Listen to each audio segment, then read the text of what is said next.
The studio art activities and educational outreach are very important.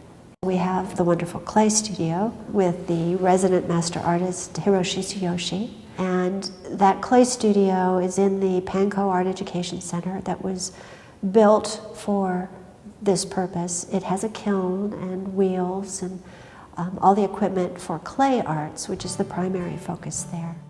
In our after-school art program, Kidcademy, the students have the chance to visit the clay studio where they do hands-on projects such as throwing on the wheel, doing hand building at the table, and generally getting a tour of what goes on inside a clay studio.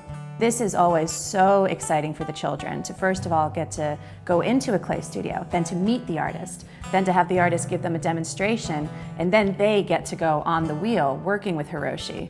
It's very thrilling for them. I made a little cup on the spinning wheel. It was kind of gooey and slimy and wet, but it's really fun. I believe in making art. I think some of the art in the museum inspires me to do something kind of like that, and not really copying, but I like that idea and I could do something kind of like that.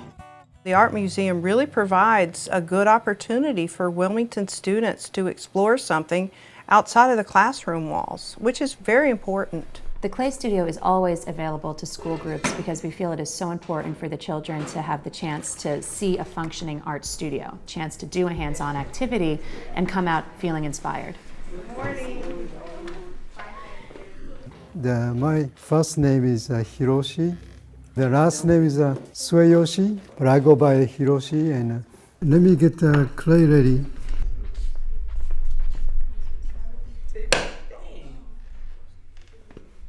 I'm going to be a big hump of clay. I'm not going to use the whole one piece. I'm going to make some small pieces.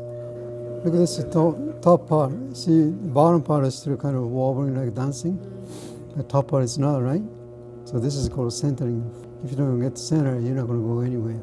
And after you get center, clay is, you can push it, simply push it, and a very steady hand, and then you can pinch it, move the clay. You can push down, see how it's changed shape? It's a plate. What is this? Mushroom. All right. Who's going to come first? What am I making? What do you want to make?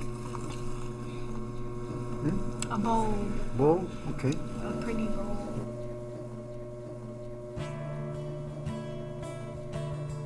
It's so driven that we just do the curriculum, math, language arts, science. Making a piece of art is empowering for these students. It was a hands-on experience where they actually get to touch something and make something. You know, these kids don't have this at home. They do eat off paper plates and plastic forks. So making a really cool, like little bowl to have their cereal out of, it was interesting for them. They really, really had a good time. Without the help of a donor, we wouldn't have been able to go. So it was really, great that someone from the community stepped up and helped a local child, someone here in Wilmington.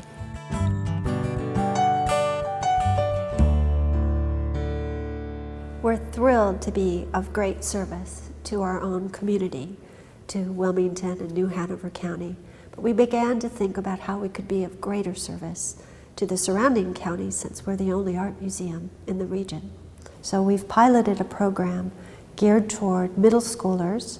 This is the first, and it's an effort to reach that age group and reach beyond the walls of the museum and go to them. The outreach program that we've just begun, we're doing with a school in Duplin County. The way that we start is that myself and Dixon Stetler, who is a local artist, we go into the schools and visit the classes that are going to be coming to see the museum later on that week. And we do art projects that are inspired by a lesson that we've derived from the exhibitions that are on display. These are 3 of the pieces that they'll be seeing when they come on tour with us next week. They're by an artist named Henry Pearson. The collaboration between the Cameron Art Museum and myself and my students came about, actually they reached out to me. I've always reached out to the Cameron Art Museum. I've been doing it for 15 years just to tour and provide closure for my children, for my students, and let them see the relevance of art. Just having the museum come into the school and provide activities for the students, I think is a very, very good way to build self-esteem in the students and to build courage. Hey, Sonora! When we arrived, Solnora was there to greet us, and she led us into the classroom. We had to set up the images for the lesson, as well as the supplies for the art project. There's 2 classes, about 20 or so students in each class, so before the students got there at all, we had to try to make sure that we were as prepared as possible and had everything just ready to go. We introduced them to a couple of the images from the Kaleidoscope exhibition, and then we introduced a hands-on collaborative art project where the children essentially did marbling, but instead of using conventional materials, we used shaving cream and inexpensive paints. That way the kids realized that they could make this kind of artwork at home. You're going to make several of these, and you pick one that's going to be in the collaboration. The kids were definitely listening, but they weren't fully jumping into it at that point. But once we got the supplies in front of them, and once the kids started to be able to work with their friends, then you just saw them lighting up. We could overhear little discussions of, oh, what if we put the yellow and the blue together? I wonder what that will do. Now add a little bit of red. Okay, now swirl it like this. Let's see what that does. No, put the paper down a little bit more. Put down the paper less. And you could hear the kids figuring it out together and getting really excited about all of the possibilities, and then also learning by trial and error. You would see them maybe put too much shaving cream on, and one kid would realize it was too much. And then the next time they would use a little bit less and use more color. By the end of the 30 minutes, the kids are completely enthusiastic. We have 5 minutes left, and the kids are all scrambling to get a couple more done and scrambling to get their piece of art onto the collaborative foam core. They were really, really inspired by each other and inspiring to watch.